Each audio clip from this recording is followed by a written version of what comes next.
بسم الله الرحمن الرحیم. الحمد لله والصلاة والسلام على رسول الله و علی آله و صحابته و من والاه و بعد. بینندگان عزیز و ارجمند، السلام علیکم و رحمت الله و برکاته.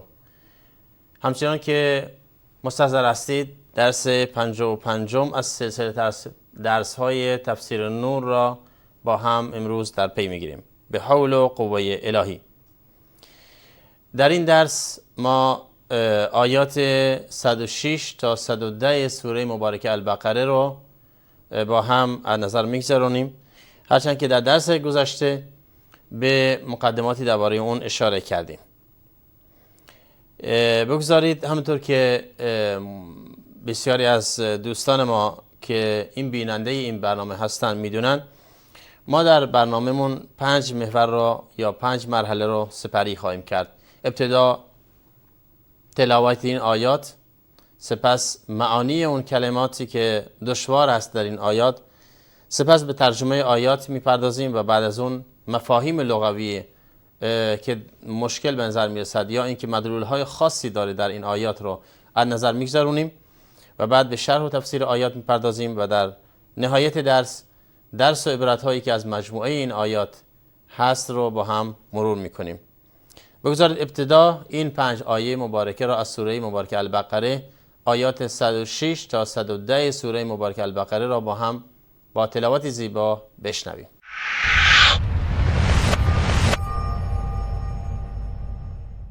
ما ننسخ من آیة او ننسها نأت بخیر منها او مثلها ألم تعلم أن الله على كل شيء قدير ألم تعلم أن الله له ملك السماوات والأرض وما لكم من دون الله من ولي ولا نصير أم تريدون أن تسألوا رسولكم كما سئل موسى من قبل ومن يتبدل الكفر بالإيمان فقد ضل سواء السبيل ود كثير من أهل الكتاب لو يردونكم من بعد إيمانكم كفارا حسدا من عند أنفسهم من بعد ما تبين لهم الحق فاعفوا واصفحوا حتى يأتي الله بأمره إن الله على كل شيء قدير وأقيموا الصلاة وآتوا الزكاة وما تقدموا لأنفسكم من خير تجدوه عند الله إن الله بما تعملون بصير. بله دوستان، این آیات 106 تا 110 سوره مبارکه البقره از اینجا شروع میشه. اعوذ بالله من الشیطان الرجیم. ما ننسخ من آیة او ننسها نأتی بخیر منها او مثلها الم تعلم ان الله على كل شيء قدیر. و همطور خداوند عزوجل این آیات رو پشت سر هم ردیف میکنه تا آنجایی که میفرماید و اقیموا الصلاة و آتوا الزکاة وما تقدموا لأنفسكم من خير تجدوه عند الله إن الله بما تعملون بصير. ببینیم معانی کلمات دشواری که در این آیات نهفته است کدومه؟ ننسخ. در ننسخ ما ابتدا کلمه نسخ را داریم که به معنای نقل و انتقال چیز از چیز دیگه است و همچنین به معنای محو یعنی پاک کردنه. پس ننسخ یعنی نقل و محو میکنیم. ننسها یعنی فراموشش میسپاریم، یعنی به فراموشیش میسپاریم.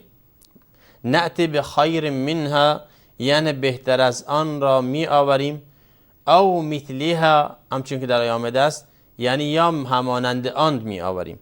ولی یعنی سرپرست، سرور و یاور. یتبدل یعنی به قصد تبدیل برایت، یعنی با قصد در صدد تبدیل و تعویض آن برایت و باشد و همون تبدیل هست در اصل، ولی فعل یتبدل معنای تفاعل درش هست، یعنی معنای تعمد و قصد.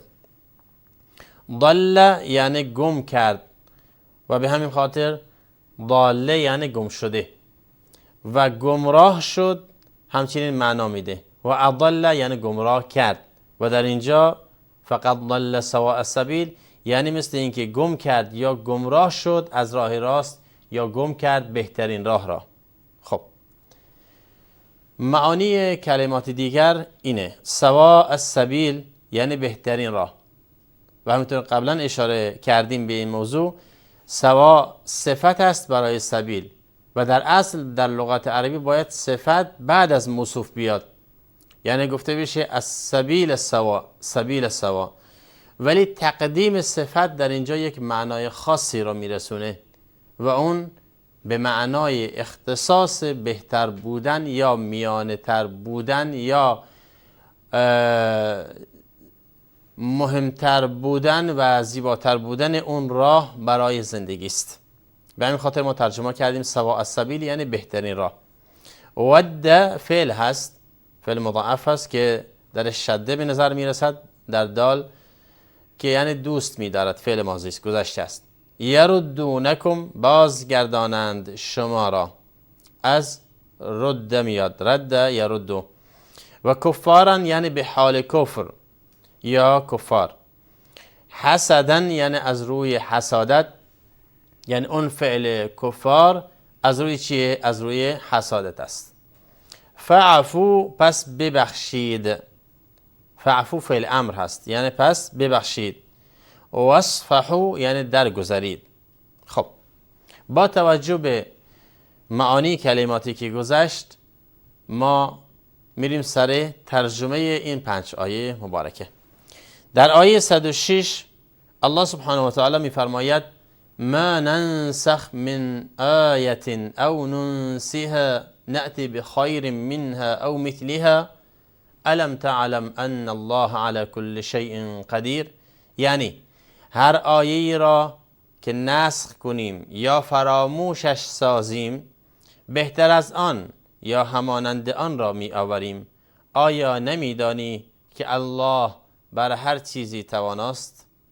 سپس الله سبحانه و تعالی می فرماید الم تعلم ان الله له ملك السماوات والارض وما لكم من دون الله من ولی ولا نصیر. یعنی آیا نمیدانی که ملک آسمان ها و زمین از آن الله است و جز الله هیچ سرپرست و یاوری ندارید؟ سپس می‌فرماید بل تريدون ان تسألوا رسولكم كما سئل موسى من قبل ومن يتبدل الكفر بالإيمان فقد ضل سواء السبيل. یعنی یا اینکه می‌خواهید از پیامبرتان همانند همون سؤالی را بپرسید که از موسی علیه السلام پرسیده شد و هر کس ایمان را با کفر عوض کرد از راه راست گمراه شده است. سپس فرمود ود كثير من اهل الكتاب لو يردونكم من بعد ایمانكم كفارا حسدا من عند انفسهم من بعد ما تبين لهم الحق فاعفوا واصفحوا حتى يأتي الله بأمره ان الله على كل شيء قدیر.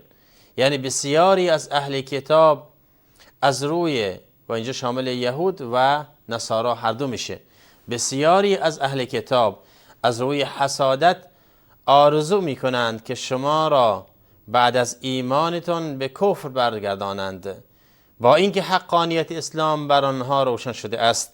پس ببخشید و درگذرید تا اینکه الله فرمان دهد که الله بر هر چیزی تواناست. آیه 110 و آخرین آیه این قسمت. سپس فرمود و اقیموا الصلاة و آتوا الزکاة وما تقدموا لأنفسكم من خير تجدوه عند الله ان الله بما تعملون بصیر. یعنی و نماز بپادارید و زکات بپردازید و هر آنچه از نیکی برای آخرتتان پیش کنید و هر آنچه از نیکی برای آخرتتان پیش میکنید را نزد الله خواهید یافت که الله بر آنچه میکنید بسیار بیناست.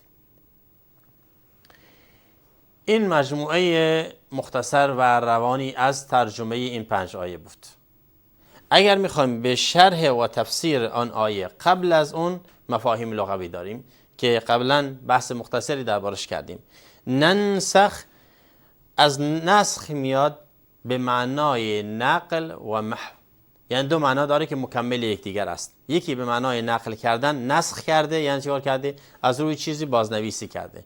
و یکی به معنای محو، یعنی پاک کردن، ازاله به عربی میگن، یا اینکه پاک کردن اون است.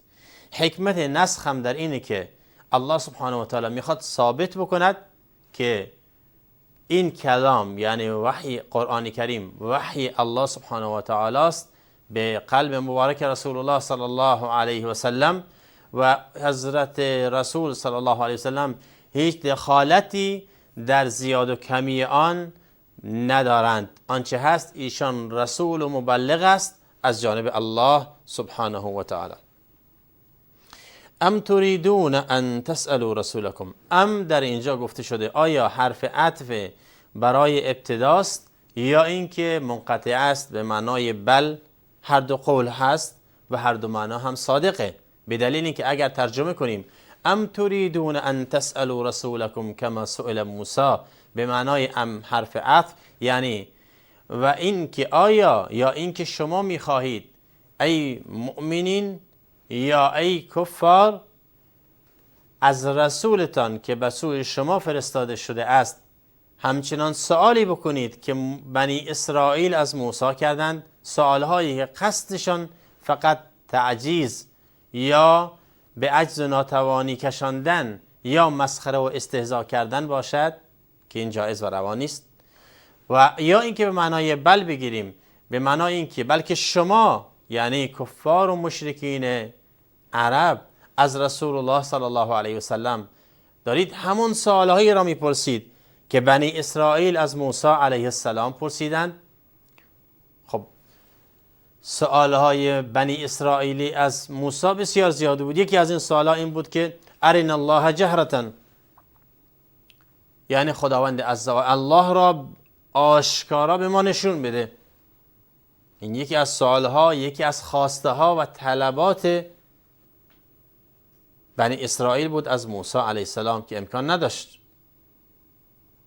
و به همین خاطر داستان مشهور است و در سوره اعراف به طور کامل در اونجا به شرح و تفسیر خواهیم گذاشت وقت خودش ان شاء الله تبارک و تعالی. ولی در اینجا قصد چیه؟ قصد اینه که مشرکین مکه هم همین راه را دارن ادامه میدن. همطور که اشاره کردم قبلا در درس گذشته، عده‌ای از مشرکین در مکه اومدن از رسول الله صلی الله علیه وسلم گفتن خب اگر پیامبر خدا هستی و راست میگویی صادقی، پس چرا باغهای انگور نداری که در آن روده های خوشآبی روان باشد و از خلال آن روده ها جاری باشه، در آن کیف بکنی و بگردی و زندگی سالم و خوشبختی داشته باشی؟ وقالوا لن نؤمن لك حتى تفجر لنا من الأرض ينبوعا أو تكون لك جنة من نخيل وعنب فتفجر الأنهار خلالها تفجيرا أو تسقط السماء كما زعمت علينا كسفا أو تأتي بالله والملائكة قبيلا. تا آخر آیات، تا اینکه اونطور که فکر میکنی آسمان بیستون را بر سر، سقف آسمان را بر سر ما فرود آری، یا اینکه خداوند عزوجل الله سبحانه و تعالی و ملائکه را بیاری با خودت تا اینکه ما عیان اون را ببینیم. یعنی این سوالهای تعجیزی که بعض وقتا به قصد مسخره یا به قصد به اصطلاح انحراف افکار از پیام قرآن و پیام سنت نبوی در حضور و ملأ مردم مطرح میکردن در جلو رسول الله صلی الله علیه و سلم، اینها سوالایی بود که رسیدن به هدف مشخصی رو دنبال نمی کرد و بنابراین این هم واقعیت داشت. یعنی هر دو معنا درباره ام صادق است. ام تریدون، یا این که شما میخواهید، یا اینکه بلکه شما میخواهید، هر دو معنا صادق و درست است.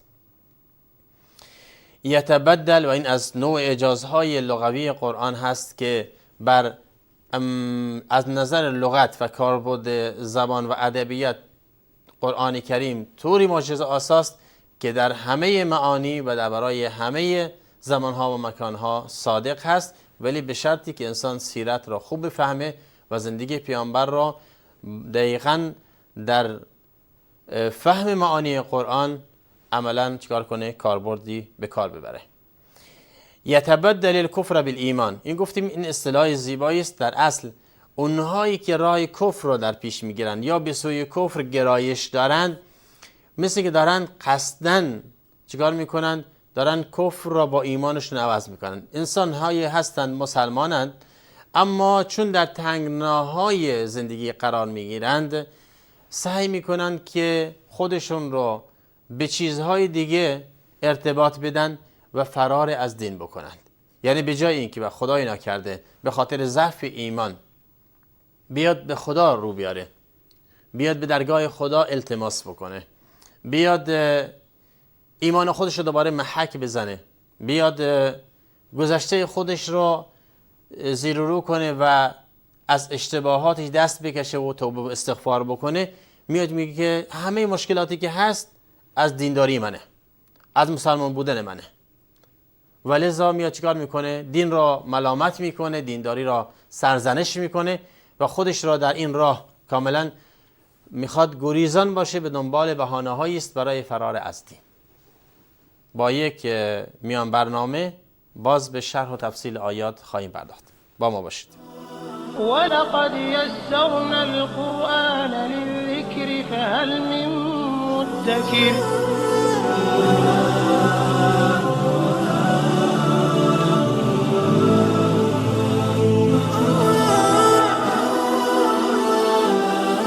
بله عزیزان، همونطور که عرض کردم خدمتتون، بسیاری از مسلمان ها در شرایطی زندگی وقتی قرار میگیرند، به جای اینکه اون شرایط اونها را به خدا نزدیک بکنه از دین فرار میشن و لذا باید انسان خوب مواظب باشه تا اینکه به قصد و تعمد به دنبال بهانه‌جویی برای فرار از دین نباشه. که هر کس یتبدل به تعبیر قرآنی کفر را با ایمان به قصد عوض بکنه، اونجا خیر عظیمی را از دست داده و مثل این که راه درست زندگی را گم کرده و اون وقت که در تاریکه ها و ظلمت های کفر و شرک غوطه ور میشه و هر روز مشکلات سنگین تری براش به وجود میاد و خودش هم احساس نمیکنه از کجاست. از مفاهیم دیگر لغوی اینه که حسدا من عند انفسهم. خب حسد همیشه از داخل نفس انسان است دیگه، از قلب انسان سرچشمه میگیرد. ولی چی میشه که الله سبحانه و تعالی حسد رو در اینجا با ارتباط من عند انفسهم آورده؟ اینطور میشه گفت که حسادتی از درونشان، یعنی از درون نفس این کفار از اهل کتاب، که نشانه عمق کینه و دشمنی آنها با مؤمنین است. یعنی این عبارت یا این اصطلاح حسدا من عند انفسهم تعبیر زیبایی است از این که مشرکین و کفار اهل کتاب، یهود و نصارا، قلبشون، کفارشون نه مؤمنینشون، کفار یهود و نصارا قلبشون، از اعماق قلبشون کینه و حسادت و حسرت به اصطلاح سعادت انسان‌های مؤمن و مسلمان را دارن میخورن. آن هم که من بعد ما تبین لهم الحق، من بعد ما تبین لهم الحق، این در زمانی است که اونها حق و حقیقت قرآن و دین اسلام و پیامبر بر حق اسلام براشون واضح شده. اونها در توراتشان و در انجیلشان میخوانند که محمد بر حق است، پیام قرآن که با اوست بر حق، و دینی که آورده است بر حق است، ولی با این حال راه را عوضی میرن و مردم را به اشتباه میندازن. اینجاست که بعد از آشکار شدن حقیقت اگر کسی چنین گناهی مرتکب بشه، گناه چند برابر داره. فاعفوا واصفحوا یعنی دو مرحله مهم گذشته و این در شرایطی بود که اسلام میخواست به اهل کتاب ثابت بکنه که ما با شما دشمن نیستیم، شما دشمنی میکنید، حسادت دارید و کینه توزی میکنید، ما راه دشمنی را نداریم. ندای قرآن اینه فاعفوا واصفحوا، هر دو به معنای گذشته، ولی زیبا اینجاست که یک مرحله عفو یعنی مطالبه کردن به اون چیزی که میتونه دم دست داشته باشه. یعنی اگر کسی به شما ظلم کرد، حق دارید در مقابلش اونطور جوابش بدید، اونطور که هست جوابش بدید، ولی میتونم گذشت داشته باشید، بگید شما ظلم کردید اما من ظلم نمی کنم به شما، من جوابتون رو نمیدم. خب این یک مرحله گذشته. مرحله دیگر اینه که قلبتم از اون نکوهش و ملامت و اون سرزنش و کینه اون شخص پاک بکنی و این میشه صفح و این مرحله والاتری است از عفو و زیباتره و جالبتر است برای اهل ایمان در صداقت و اخلاصشون نسبت به الله سبحانه و تعالی. یعنی به عبارت دیگر انسان مؤمن به الله سبحانه و تعالی که سراپا تسلیم امر خداست، یعنی مسلمانه، هیچ وقت کینه دیگران را حتی دشمنان را به دل نمیگیرد. چرا؟ چون دوست دارد اونها هدایت بشن و دوست دارد یه روزی اونها را در راه ایمان و راه اسلام و در کنار خودش ببیند و لذا از اونها گذشت میکنه، هم در ظاهر هم در باطن. و اینجاست که عفو و صفح یک معنای گذشت ظاهری است، یک معنا صفح معنای گذشت باطنی است، قلبی است. خب به شرح و تفسیر مختصری از این آیات اگه میخوام جمع بندیش بکنیم بپردازیم، میتونیم بگیم که بعد از آیات بیانگر که در قبل گذشته بود، انحراف یهود در مسیر تدین و رو آوردن به سحر و خرافات، اونجایی که فرمود ولما جاءهم رسول من عند الله مصدق لما معهم، بعد آیه بعدیش فرمود واتبعوا ما تتلو الشیاطین علی ملک سلیمان. اونجا دیدیم که این آیات بیانگر انحراف یهود در مسیر تدین و رو آوردن به سحر و خرافاتشون بود. خب بعد از اون گوش داد کرد که یا ایها الذین آمنوا لا تقولوا راعنا، یعنی چی؟ بعد از اون گوش داد کرد به امر مهمی و اون ادب مخاطبه و محاوره با رسول الله صلی الله علیه و سلم که مؤمن مسلمان باید عین ادب را و کمال ادب را در مخاطبه و محاوره نام مبارک رسول الله صلی الله علیه و سلم رعایت بکنه. و بعد از اون حسد و مشرکین و کفار بر حال مؤمنین رو هم گوشزد کرد که اونجا هستن از اهل کتاب ما یود الذین کفروا من اهل الكتاب ولا المشرکین ان ينزل عليكم من خیر من ربكم والله يختص برحمته من يشاء والله ذو الفضل العظیم. خب تا اینجای آیات میبینیم که این ترتیب رو داره ادامه میده. بلافاصله اومد رو سر این قضیه ما ننسخ. حالا ارتباط این آیات به ما قبل چیه؟ نیا کنید وقتی الله سبحانه و تعالی به ما گوشزد میکنه که مواظب باشید مشرکین و کفار بر حال شما حسرت میخورن، بر سعادتی که شما درش به سر میبرید، بر دوستی و محبتی که بین شما مؤمنین هست، بر احسان و انفاقی بر همدیگه میکنید، بر این جمع زیبایی که بین شما وجود دارد، این تجمعی که در عبادت ها وجود داره و این دلسوزی که نسبت به همدیگه به خرج بدید، این نصیحت صادقانه‌ای که بین شما هست، به این خیر و سعادتی که شما درش به سر میبرید، به اضافه اون قرآن زیبایی که بر قلب شما دارید، در قلب شما جا داره و شما دارید با اون عبادت میکنید، بر همه اینها داره اهل کتاب و مشرکین کفار بر شما دارن حسرت میخورن. مواظب باشید، یه روزی ممکنه که با شبهاتی وارد بشن. از جمله این شبهات اینه که به شما بگن اگر دین شما بر حق است پس چرا یه روزی حکم دینتون طوری است و روز دیگه حکم دیگه طوری است؟ یعنی چی؟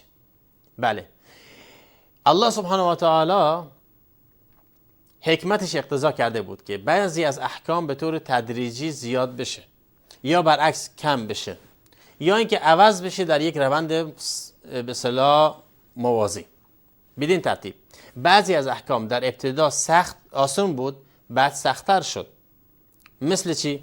مثلا تغییر حکم روزه. در ابتدا سال اول هجری، همونطور که در احادیث صحیح از مجموعه از صحابه وارد شده است، سال اول روز عاشورا فرض شد. یک روز فرض شده بود در طول سال،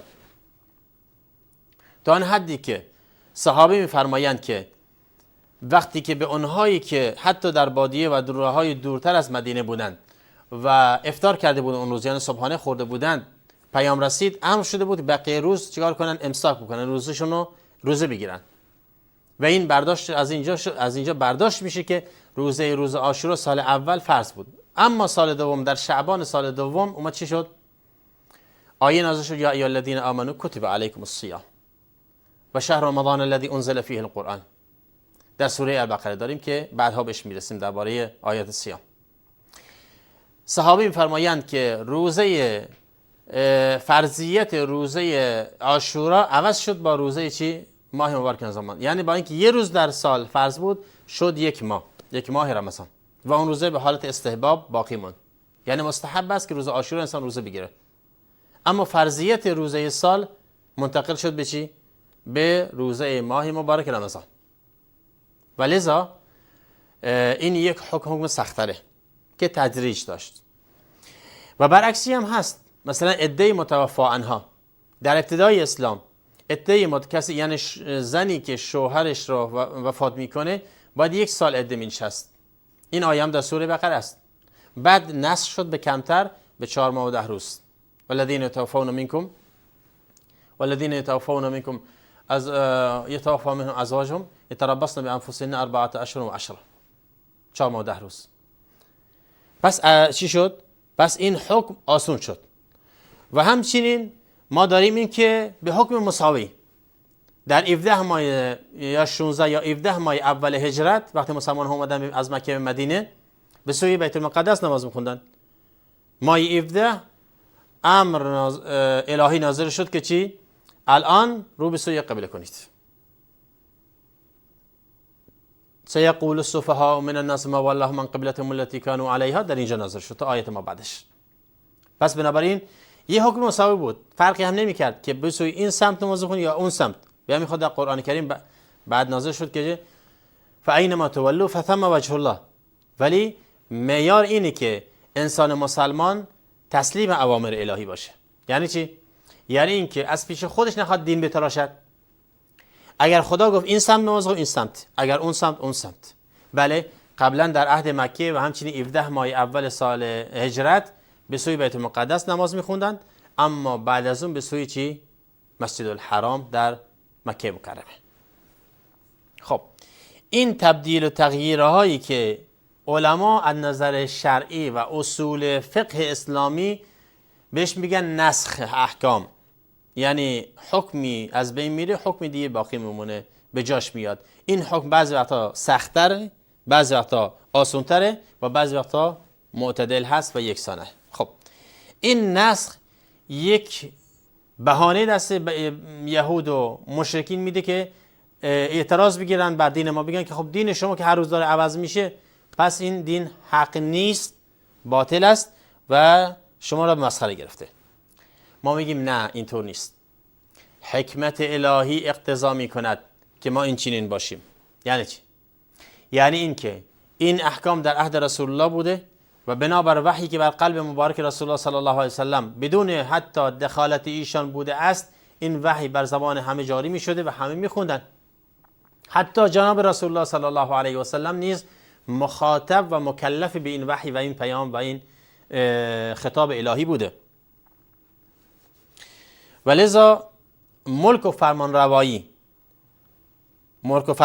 الله سبحانه و تعالی از آن اوست، پس حکم و فرمان هم در این دنیا از آن الله است.